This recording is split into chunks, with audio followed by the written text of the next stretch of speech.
Bonjour à tous, exact. La paracha de cette semaine, la paracha Vayera.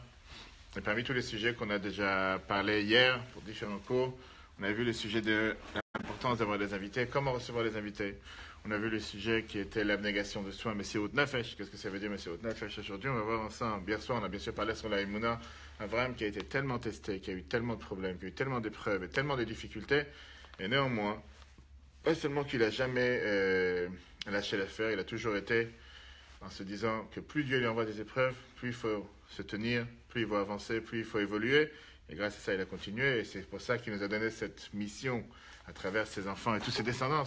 Comment, malgré les difficultés, malgré les épreuves, des fois, savoir comme quoi il ne faut pas se mentionner. Et que c'est comme dans une salle de sport. On a parlé de ça un moment hier soir. Que quand tu rentres pour faire du sport, tu rentres pour faire de la muscle, tu vas lever du poids beaucoup plus lourd de qu'est-ce que tu es capable au départ. Et grâce à ça, tu vas pouvoir évoluer, avancer. Pareil avec la Torah et les mitzvot. Aujourd'hui, on va parler ensemble sur une des mitzvot qu'il y a dans la paracha de cette semaine, qui est bien sûr la mitzvah de la circoncision, Brit Mila.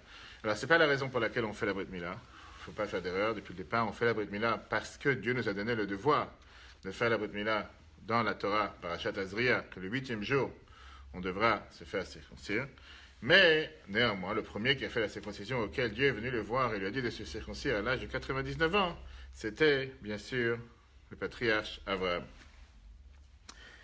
La mitzvah de Brit Mila, c'est une mitzvah qui a beaucoup de difficultés à comprendre. Pas seulement, c'est une mitzvah que, quand on réfléchit un instant, on se dit quelle est la logique derrière. Qu'est-ce que tu cherches à faire en circoncisant un enfant de 8 jours, numéro 1. Et surtout que dans une circoncision, tout le monde est joyeux, tout le monde est heureux, tout le monde est content. Et le seul qui, si on peut dire, n'est pas content, le seul qui pleure ou quoi que ce soit, c'est l'enfant. Ça n'a pas de logique, apparemment.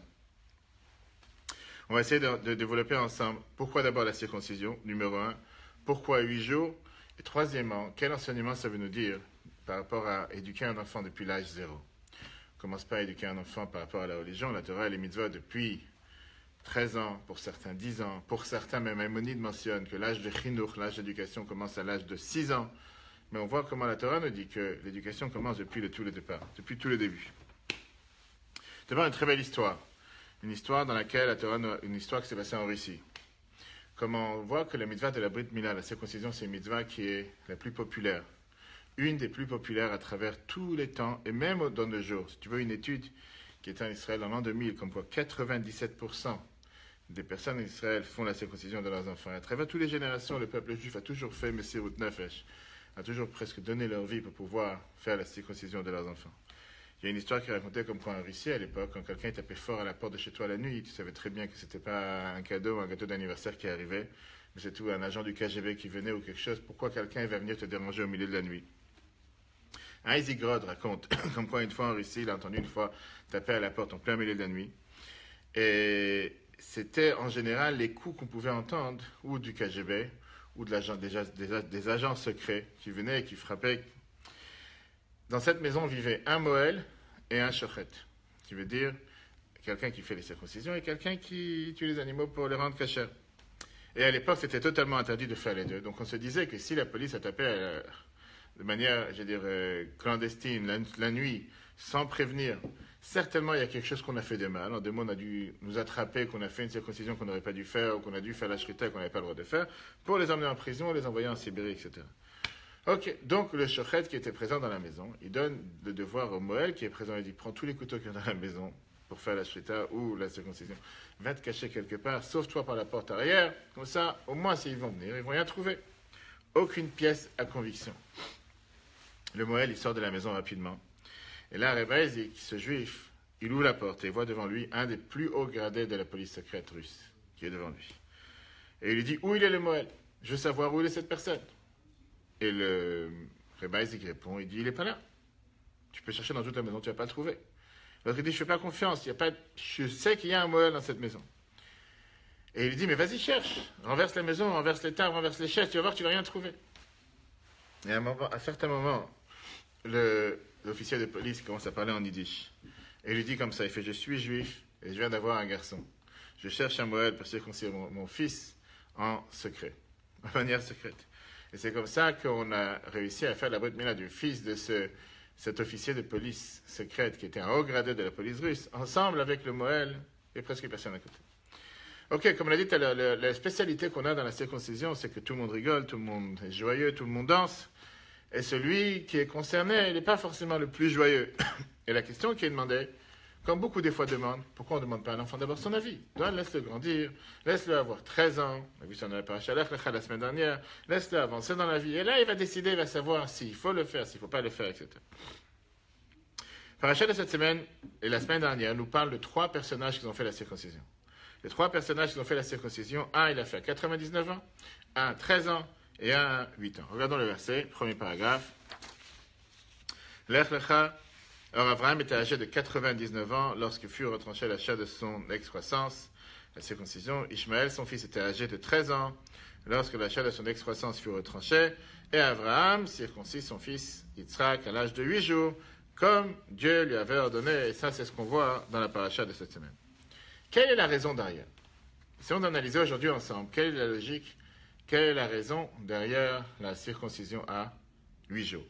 D'abord, la circoncision tout court. On va voir ensemble aujourd'hui le Sefer HaChinuch, qui est le livre qui vient nous donner les explications de toutes les mitzvot.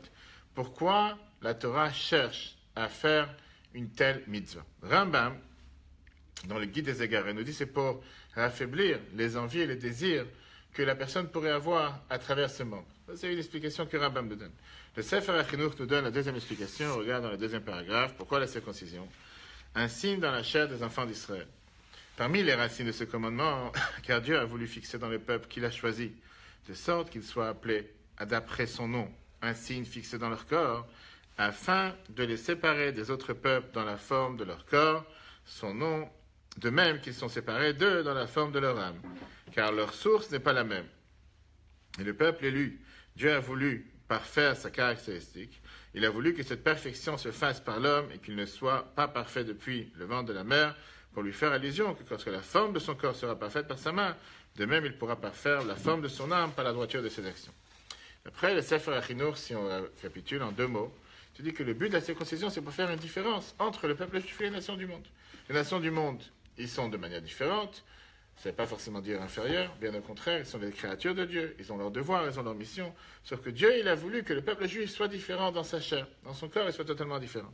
Viens la Chassidoute, elle t'explique, le mystique juif, que l'idée derrière la circoncision, c'est justement pour sanctifier les choses qui peuvent paraître les plus basses sur terre, élever qui sont les choses les plus basses au niveau le plus haut. Dieu n'a pas voulu que la émouna, la foi en Dieu, reste quelque chose de déconnecté, reste quelque chose de détaché. Il a voulu que ça s'exprime de manière matérielle, de manière terrestre dans le corps de l'humain, et c'est pour ça qu'il a décidé qu'on doit faire une mitzvah qui est totalement dépendant, attaché avec son corps. On sait très bien. On verra ça dans la prochaine semaine, quand Abraham il a envoyé son serviteur Eliezer pour aller chercher une femme pour son fils Yitzhak, il lui a demandé de jurer. Et le seul objet saint qu'il avait sur lui, c'était la circoncision. Il n'avait aucun autre objet saint. C'est la manière comment il a fait jurer. David Amalek Lagmara nous raconte, quand il est rentré une fois dans la douche, il s'est dit, mais j'ai apparemment pas de mitzvot sur moi, j'ai aucune mitzvot particulière. Et quand il s'est rappelé qu'il était circoncis, il s'est dit que voilà, je ne suis pas sans mitzvot. Même si je suis dans la salle de bain, j'ai une mitzvah sur moi, j'ai une mitzvah avec moi. Néanmoins, la question qui dérange est la suivante. Si Dieu ait cherché à ce que l'homme se circoncis, pourquoi il ne pouvait pas créer l'homme de manière qu'il soit déjà circoncis avant de naître? Et d'ailleurs, il y a certaines personnes qui naissent circoncis. Dieu, il a voulu que la personne, qu'un humain, fasse cet acte de se circoncire, de compléter quelque chose, de faire quelque chose en plus, alors que si Dieu, il cherche que ça, c'est le but ultime, pourquoi et comment on doit vivre, pourquoi il n'a pas créé l'humain totalement déjà circoncis? C'est terminé. Il y en a, c'est ça que je dis. On dit que le Moïse, Moshe Rabbeinu était circoncis, mais c'est une minorité. La grande majorité, ce n'est pas le cas. On ne va pas rentrer sur le cas des femmes, que la Torah considère que les femmes sont considérées déjà circoncis, que si Dieu il aurait voulu que les femmes fassent la circoncision, il aurait pu aussi les créer d'une telle manière et d'une telle sorte. Néanmoins, Dieu il considérait que les femmes sont parfaites sans ça. Ils n'ont pas besoin de faire ce travail. Mais la question qui est demandée par rapport à l'homme, Dieu il cherchait que l'humain soit circoncis, se circoncise. Alors pourquoi il n'a pas créé directement? Pourquoi il a dû faire en sorte que non? L'homme, on va y arriver, regarde, on va tout de suite voir, on va voir un très très beau Midrash Rabbah dans Bereshit, avec un débat qu'il y a eu entre un philosophe et Rabbi Yeshaya. Un philosophe dans Midrash Rabbah, chapitre 3, pourquoi la circoncision? Il lui dit la chose suivante, qu'on a vu ce qu'il dit dans le Kiddush tous les vendredis soirs. Yom HaShishi Vayichulu HaShemayim, etc. Et à la fin du Kiddush, on termine dans le premier paragraphe, on a vu dans Bereshit, Asher bara Elokim la'asot letaken, que Dieu il a créé pour faire. Rashi il te dit, qu'est-ce que ça veut dire la'asot? Pour faire, puisque Dieu vient de finir le travail, il va se reposer maintenant, c'est Shabbat, letaken pour réparer. Regarde ce que le philosophe débat avec Rabbi Yoshua. Un philosophe demanda à Rabbi Yoshua la chose suivante. Si la circoncision est précieuse, pourquoi n'a-t-elle pas été donnée à Adam, le premier homme? On sait que le premier que Dieu lui a demandé de circoncire, c'était Abraham, pas la semaine dernière. Voilà ce que Rabbi Yoshua lui répond. Il lui dit, chaque chose créée durant les 6 jours de la Genèse, de la création du monde, nécessite une action finale. Par exemple, la moutarde a besoin du doux. Le lupin a besoin du doux. Le blé doit être moulu. Même l'homme a besoin d'être conclu. Il n'y a pas une seule chose que Dieu a créée sur terre de manière qu'elle est totalement parfaite. Et ça, c'est exactement ce que je viens de te dire, ce que Rashi nous dit dans le texte de Bereshit. Qu'est-ce que ça veut dire, le taken? Dieu ne voulait pas qu'un être humain soit passif. Dieu n'a pas voulu qu'on soit de manière qu'on reçoit tout prêt. Dieu voulait que tu aies un effort à faire, que tu aies quelque chose qui dépend de toi-même, que tu sois active et que n'importe quelle chose que Dieu te donne, même si je suis prêt à te donner les choses à 99% près, comme Dieu a fait les choses, Dieu s'est dit 99%, ça ne veut pas dire 100%. Je veux absolument que toi, tu sentes que tu fais quelque chose. Ça n'existe pas que tu prends le blé tel qu'il est dans le champ et tu le mets dans la bouche. Peut-être qu'il y a des gens qui le feront. Mais en règle générale, chaque chose que Dieu il a créée, il a voulu que ça soit complété, que ça soit perfectionné, que ça soit terminé. Pourquoi? Dieu s'est dit, j'ai envie qu'on soit partenaires ensemble. Être un partenariat, ça ne veut pas forcément dire 50-50, comme dans le couple. Être un partenariat, ça veut dire, je veux que toi, tu mettes aussi ce qu'on appelle en bon français, mettre la main à la pâte. Fais un geste. Montre-moi que tu n'es pas là en train de recevoir les choses comme si tout est sur la table, comme on te dit, un shulchan aruch, une table dressée, tout est prêt. Fais aussi un geste. Et si tu remarques, il n'y a pas une seule chose que Dieu il a créée sur terre, plus que ça. Avant d'entendre, le Zohar nous dit que celui qui fait les choses sans effort et qui reçoit les choses sans effort, ça s'appelle du pain de honte. Na'ama de Kisoufa. Quel rapport avec le pain de honte? Je peux pas recevoir du pain gratuit. Quel est le problème? Parce que la Torah considère que Dieu il a créé ce désir chez l'humain, que chaque chose doit venir avec des efforts. Après, on ne rentre pas dans les détails, combien de pourcentage d'efforts, plus d'efforts, moins d'efforts, ça dépend quoi, ça dépend comment. Mais il n'y a pas une seule chose qui a de la valeur, qui vaut quelque chose, qui n'a pas besoin de faire un effort pour l'avoir. Chaque chose que Dieu a créée sur terre, forcément, il attend de l'humain de faire un effort pour le recevoir. Et de là, on apprend une base. Que si quelqu'un il vient et il se dit, je préfère être un spectateur que d'être un acteur, Dieu lui dit, change de planète. Dans ma planète, ça n'existe pas d'être un acteur, d'être un spectateur. Tu es obligé d'être un acteur. À la place de regarder sur le verre à moitié vide ou à moitié plein, vient la Torah, elle te dit, tu dois toujours regarder qu'il y a une demi-verre à remplir. Dans la vie personnelle, dans les choses matérielles, on doit toujours se contenter du demi-verre qui est plein. Mais la Torah, elle te dit, rappelle-toi que je t'ai mis sur cette planète en tant qu'acteur. Tu n'es pas là pour regarder les choses. Tu n'es pas là pour être un spectateur, regarder que les choses se déroulent en face de toi. Bouge et fais quelque chose, que ce soit créé matériellement, que ce soit créé spirituellement. Il y a la fameuse histoire avec le rabbi quand il a eu la crise cardiaque en 1978. Le docteur est venu le voir, piqûre, des détails.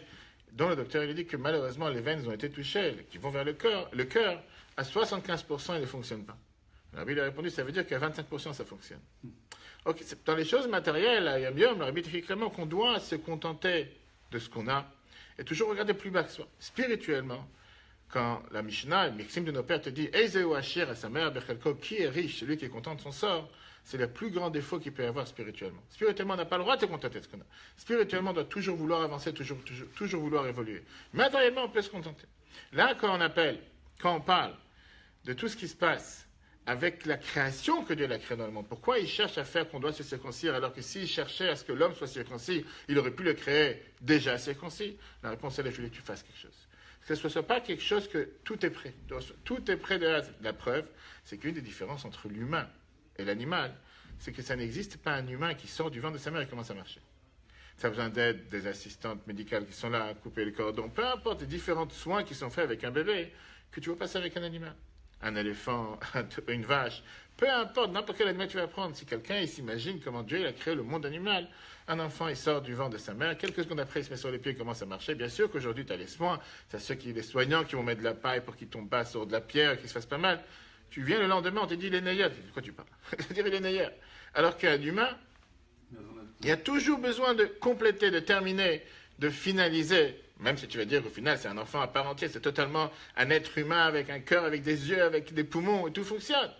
Quand tout va bien, que Dieu fasse que ça se passe comme ça pour tout le monde. Mais néanmoins, il y a toujours cette touche finale que tu dois mettre. Ça, c'est la raison numéro 1 pourquoi Dieu il attendait qu'on fasse la circoncision.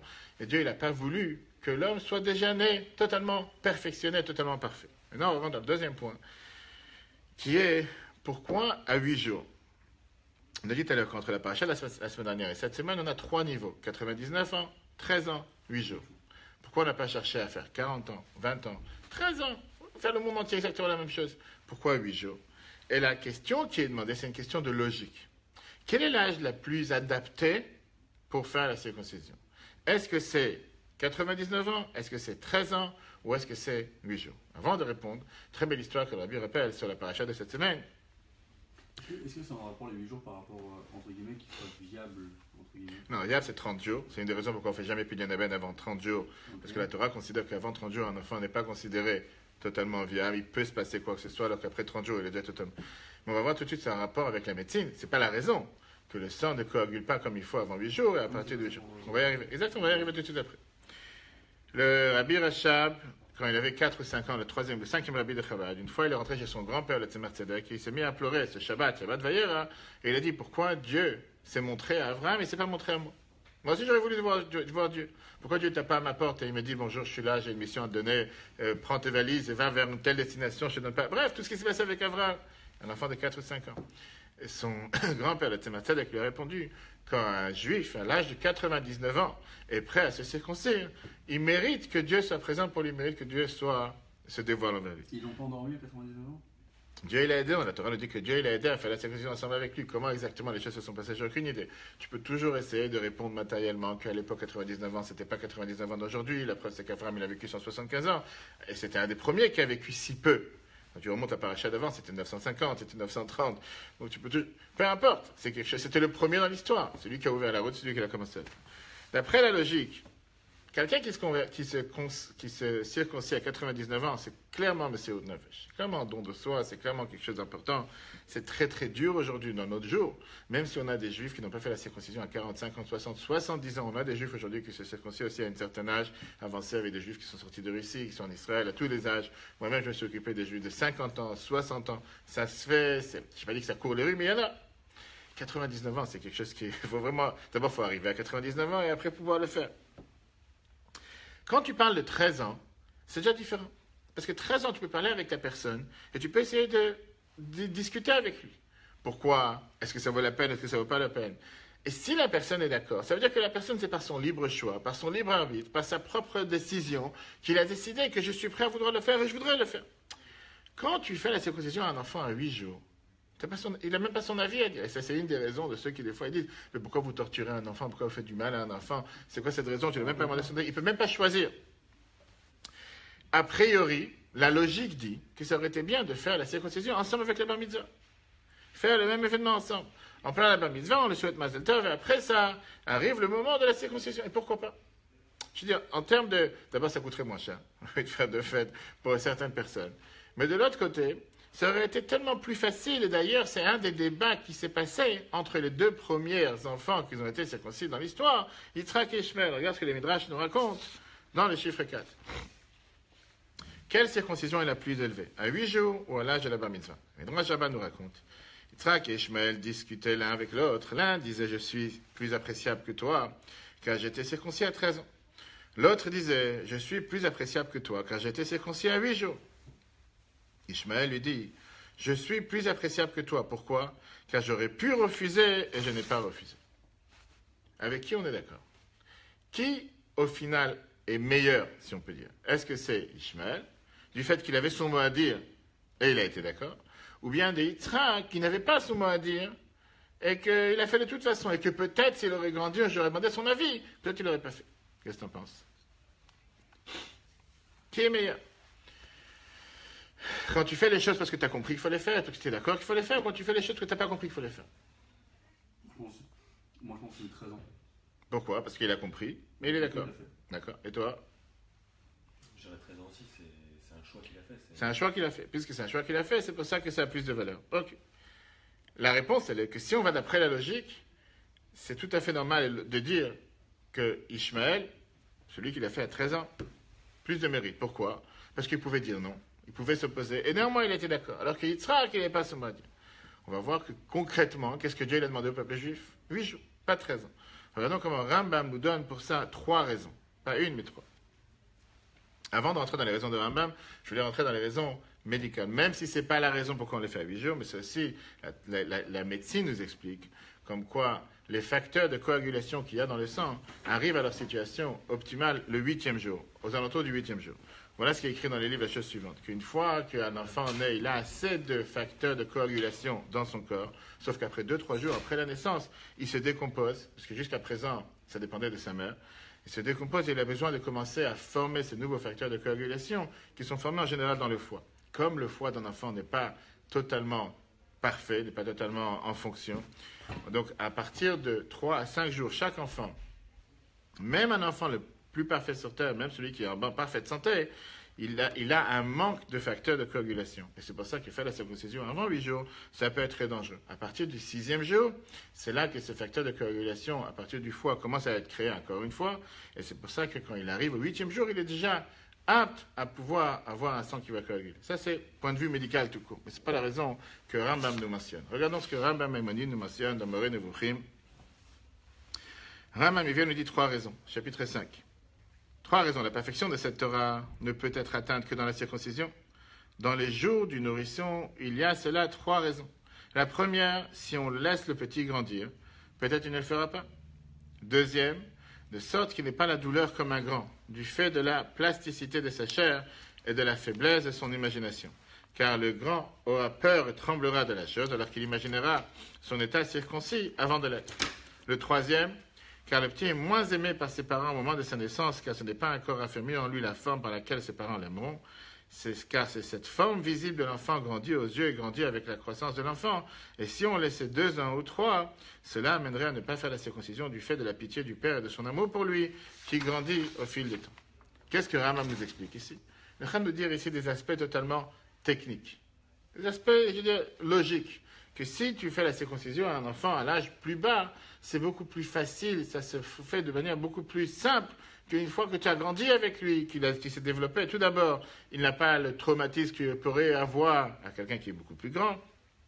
Deuxièmement, comme on a dit tout à l'heure, ça se peut qu'un enfant plus grand, plus adulte, il pourra s'opposer. Et troisièmement, pour un parent, il vient de naître. Tu n'as pas encore développé un lien d'amour et un lien proche avec cet enfant, que ça serait beaucoup plus difficile à un âge de 2 ans, 3 ans plus loin. Oui. Donc il y a plus de mérite à 13 ans, finalement, parce que c'est plus dur. On n'a pas fini. C'est bon, on n'a pas fini. Ça, c'est ce que Rambam nous dit. Très bien. Maintenant, la question, elle est, est-ce que Dieu nous demande de faire la circoncision juste parce que c'est un détail technique, coagulation du sang, le lien que tu développes avec l'enfant?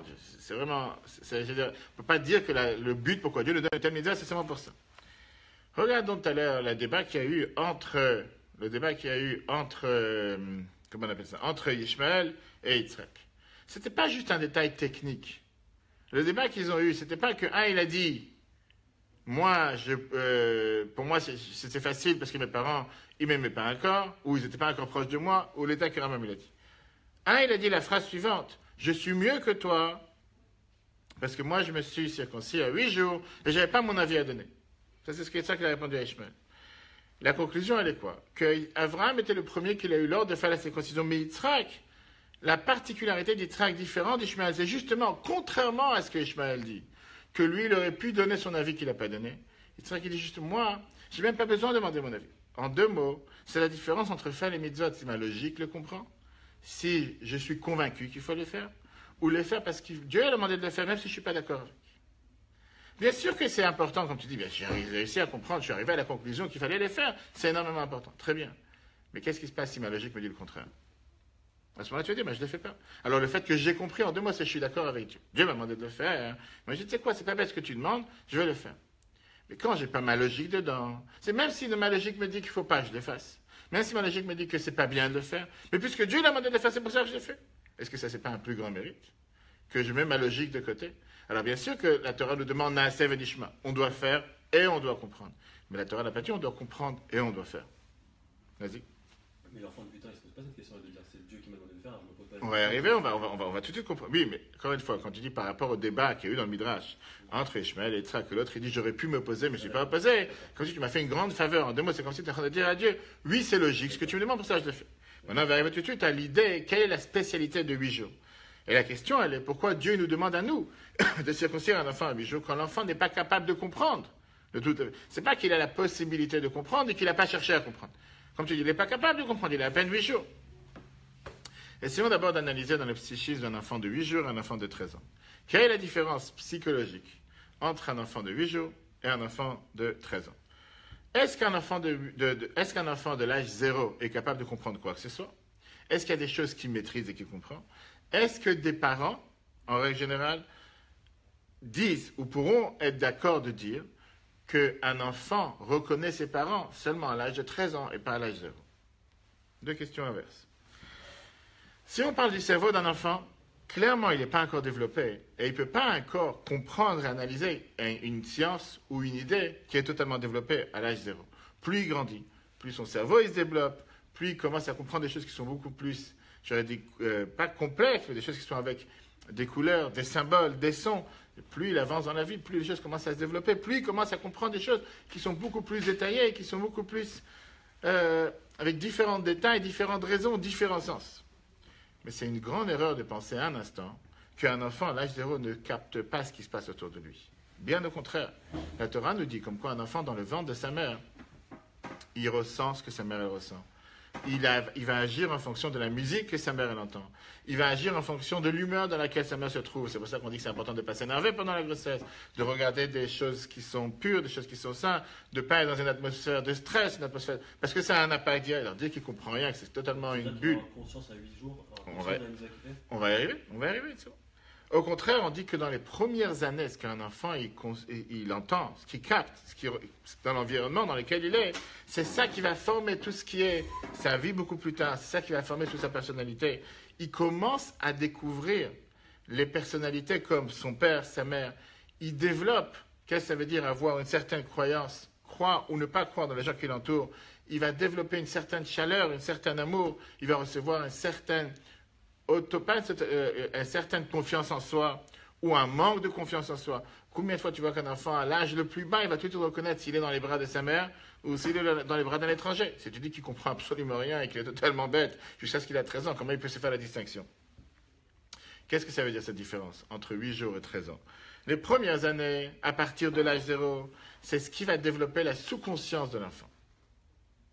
Pas forcément, il va t'expliquer un morceau de Chumash ou un morceau de Torah pour savoir comment on a fait un adulte.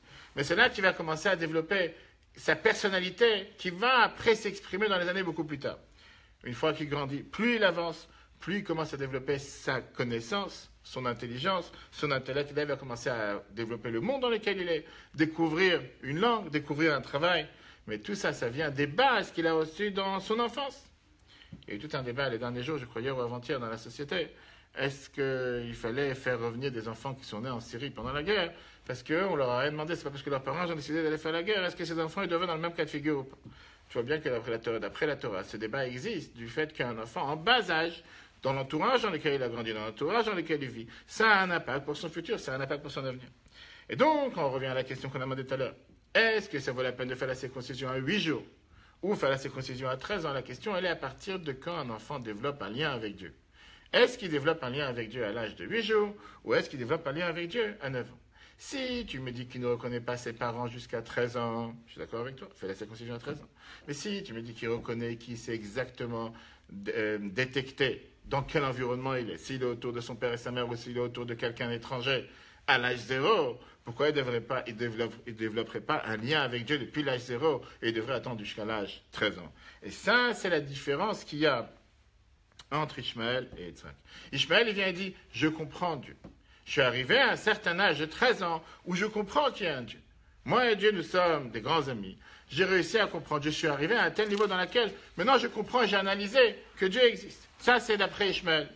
Alors, le débat qu'il y a entre Yitzhak et Ishmaël, c'est un débat qui a continué dans les générations plus tard. Pourquoi? La Torah te raconte que ce débat s'est passé aussi quand on a reçu la Torah en 2448. Là, on est à peine dans les années 2050. 2448, le même débat qu'il y a entre les créations du monde. Le Midrash te raconte, tu lis le Midrash, que Dieu a proposé la Torah aux enfants d'Ishmaël. Et ils ont demandé qu'est-ce qui est écrit dans la Torah.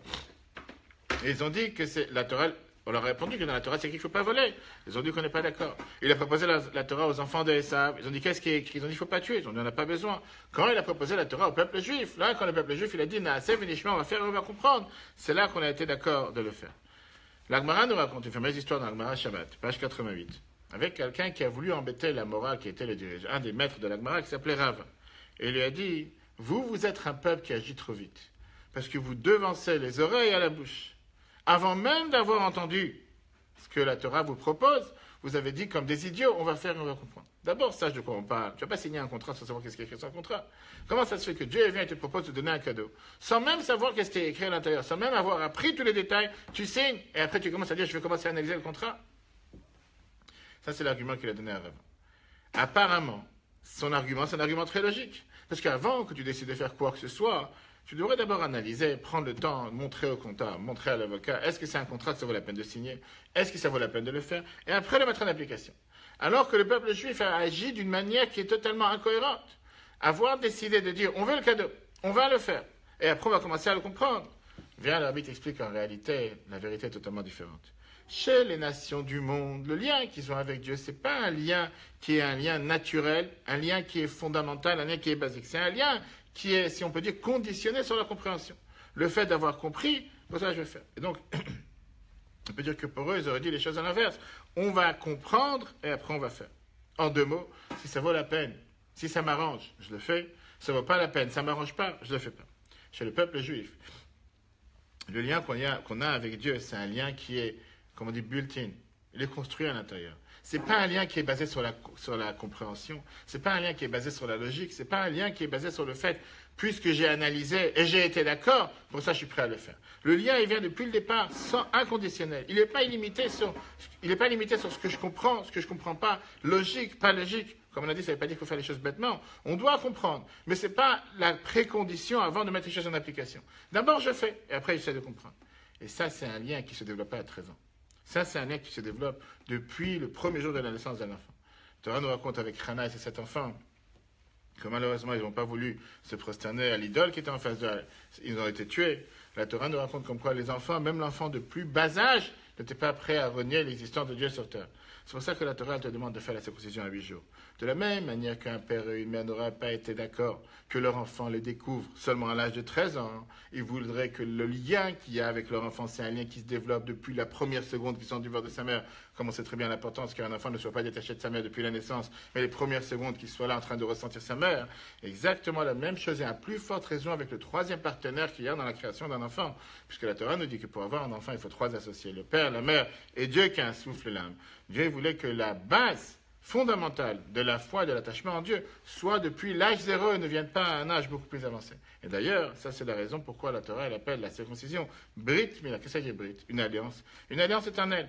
Pour que ce lien avec Dieu, ce soit un lien éternel, il ne peut pas se passer un moment de la vie de cet enfant dans lequel il n'a pas eu de lien. Fait que si tu commences cette alliance à l'âge de 13 ans, c'est-à-dire que pendant 13 ans, il n'a pas eu d'alliance. Et la Torah, elle est contre cette idée. La Torah, elle tient qu'à partir avant 13 ans, depuis l'âge 0, il y a déjà l'alliance entre les deux. Question?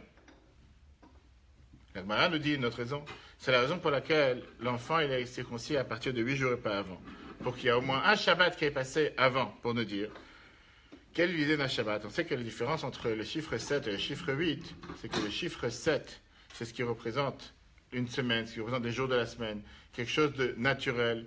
Le monde, le chiffre 8, c'est ce qui est au-dessus de la norme. C'est-à-dire une nouvelle semaine, ce qui dépasse le chiffre 7, les 7 forces avec lesquelles Dieu a créé le monde, les 7 jours avec lesquels Dieu a créé le monde. Ce lien que Dieu va avoir avec un juif, il ne veut pas que ce soit un lien qui dépend des lois de la nature. Il veut que ce soit un lien qui soit surnaturel, un lien qui soit beaucoup plus haut que les lois de la nature.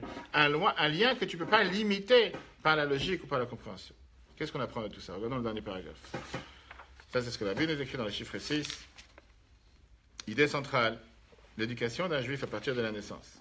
Il ne faut pas penser qu'on doit donner à un enfant une éducation légère, et après, lorsqu'il grandira, on lui donnera plus. Nous avons un enseignement du récit de la Torah selon lequel, pour l'éducation juive, l'ordre des choses est ainsi. Lorsque le bébé n'a que 8 jours, il faut déjà lui donner un judaïsme avec la mesure la plus forte. Rabbi Dosa ben Arkinas, la Mishnah nous raconte, une fois il a vu Rabbi Yeshua ben Hanania, que ça, il a dit qu'il se rappelle que quand il était bébé, sa mère elle avait l'habitude d'amener le berceau au Beth Midrash pour qu'il entende les paroles de Torah. Donc ça c'est écrit dans la Gemara Yerushalmi, mais Yebamot, page 5. Rabbi Yochanan ben Zakkai nous dit sur Rabbi Yeshua ben Hanania, heureux celui qui a donné naissance à un tel enfant, que toute la grandeur qu'il a eue, quand il a grandi plus tard, il était un des plus grands maîtres du peuple juif dans le Talmud, a commencé du fait que de sa naissance, quand il était nourrisson, sa mère l'amenait dans la maison d'études pour entendre des paroles de Torah, même s'il ne comprenait pas. Quel enseignement concret on a de ça aujourd'hui? Premièrement, c'est important de faire attention à ce qu'un enfant il voit ou il entend. Justement, dans cette semaine, le 20 Cheshvan en 1984, il a beaucoup parlé de son importance de faire attention qu'un enfant ne soit pas entouré des animaux non cachers, des formes non cachères. On est en pleine fête d'Halloween, qui n'est pas du tout une fête juive, de faire peur à un enfant, mais au contraire, de faire attention qu'un enfant n'entende pas des mots qui ne sont pas des mots adaptés, que l'environnement dans lequel un enfant grandit, c'est un environnement qui doit être un environnement sain. Qu'est-ce qu'un enfant dit? On dit clairement dans le schéma tous les jours, Velimatem, Otam, et Benechem, et Daberbam, enseignez à vos enfants les paroles de la Torah, que les premiers mots qu'ils commencent à dire, c'est Modéani quand ils se lèvent le matin, Torah Tziva, etc. C'est une des choses qu'on fait à la coupe de cheveux, dans la fameuse lettre que la Bible écrivait à la coupe de cheveux de chaque enfant, qu'on l'éduque à dire la bracha avant de manger, les bénédictions avant de manger, après manger, Betra Talit Katan, etc. Et surtout, ne pas penser qu'il faut commencer l'éducation juive d'un enfant une fois qu'il va avoir l'âge de 8 ans ou l'âge de 10 ans. Là, on va commencer à lui apprendre à mettre la tzedaka, là, on va commencer à lui apprendre à faire une bénédiction. Parce que dans la tête d'un enfant qui n'est pas du tout bête et loin de ça, un enfant il va se demander la question, je ne comprends pas, pendant 8 ans tu m'as dit que je peux manger ce que je veux comme je veux, sans différence de la viande, sans différence de bénédiction, sans besoin de se laver les mains. Tout d'un coup, à 9 ans ou à 10 ans ou à 11 ans, plus que la bar mitzvah, il arrive ou la bat mitzvah, tu dis maintenant il faut que tu commences à te comporter comme un juif, et pendant 10 ans de ma vie je devais me comporter comme qui? Quelle est la différence? Un enfant il n'est pas bête, un enfant il comprend. Ça c'est l'enseignement qu'on apprend de la paracha de cette semaine. Pourquoi Dieu, même s'il a demandé à Abraham de faire la circoncision à l'âge de 99 ans, à chacun d'entre nous, à tous les peuples juifs, de créer cette alliance, ne pas attendre 99 ans, ne pas attendre 13 ans depuis l'âge de 8 jours. Alors la question que tout le monde demandera après ce cours est les filles. Où sont les filles dans cette histoire? La Gemara nous dit que les filles sont considérées déjà circoncis. Qu'est-ce que ça veut dire? Que tout ce que Dieu cherche à faire par l'humain, Dieu considère que les femmes sont déjà parfaites sans ça. Elles n'ont pas besoin de faire cet acte matériel pour pouvoir être attachées avec Dieu, parce que par nature, deuxièmement, depuis le départ, depuis le début des temps, c'est pas qu'elle a poussé. À cause d'elle, il y a eu l'erreur. Justement, une des réparations que Dieu lui a données pour cette erreur, c'est d'allumer les bougies de Shabbat, puisque la Torah nous dit, puisque Chava, elle avait éteint la lumière du monde, de rallumer la lumière du monde. Mais au final, dans l'espèce féminine que Dieu a créée sur Terre, cette capacité d'avoir confiance, cette capacité d'ailleurs, c'est quand on a reçu la Torah en 2448, je vois bien que quand Dieu est parti voir Moshe, il lui a dit, va enseigner d'abord les règles générales aux femmes et les détails avec les punitions aux hommes. Pourquoi? Parce que par nature, Dieu savait très bien qu'avec une femme, tu vas demander de faire une mitzvah. Elle va l'accepter, elle va le faire. Pas parce qu'elle est bête, parce qu'elle a cette foi, elle a ce lien qui est ancré entre elle et Dieu, qui n'a pas besoin d'être matérialisé de la même manière comme on s'est fait avec un homme. Très bonne journée à tous, et si Dieu veut, à la semaine prochaine.